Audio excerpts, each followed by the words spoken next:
Hello guys and welcome to a new brand video. In today's tutorial I'm going to show you how to revert a pull request on GitHub.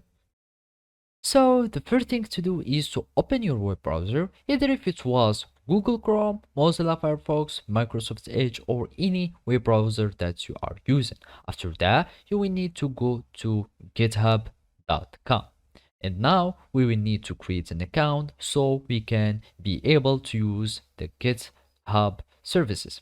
So basically all we need to do is to click on sign up and then it will redirect us to the sign up page. And now you will need to add your email, then gmail.com or any other email that you are using. You click on continue, you create a password. So if it was anything like that, click on continue and then you will add a username, for example whatever the username was.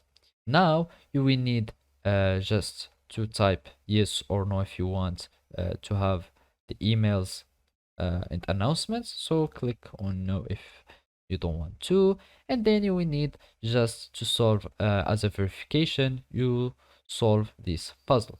So we start this puzzle and the single object, we do like this, and then you will do like that, and then you will create an account. So basically after you create an account, all you need to do is to verify your email by having copying the code that will be sent to your email, and then you will just paste it here and you will be able to create a new account on GitHub.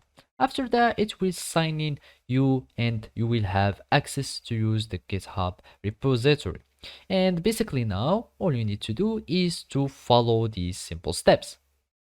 So after you connect to your account, you will need to go to your repository and then you will need to go to pull requests, and then we need to choose the request that you want to revert. So basically you click on the request and then here you will find the revert. You click on revert and then you will need just to review the changes if you have to revert them. So basically let's go to another revert request. So let's go to this one, the last one, the last closed one, create hello, and then I'm going to revert it and I'm going to create a pull request so I can revert it. So basically you click, you review your request, you confirm the merging, and then you will have your requests that have been reverted successfully. So basically this is how you can do it. Thank you for watching and see you next time.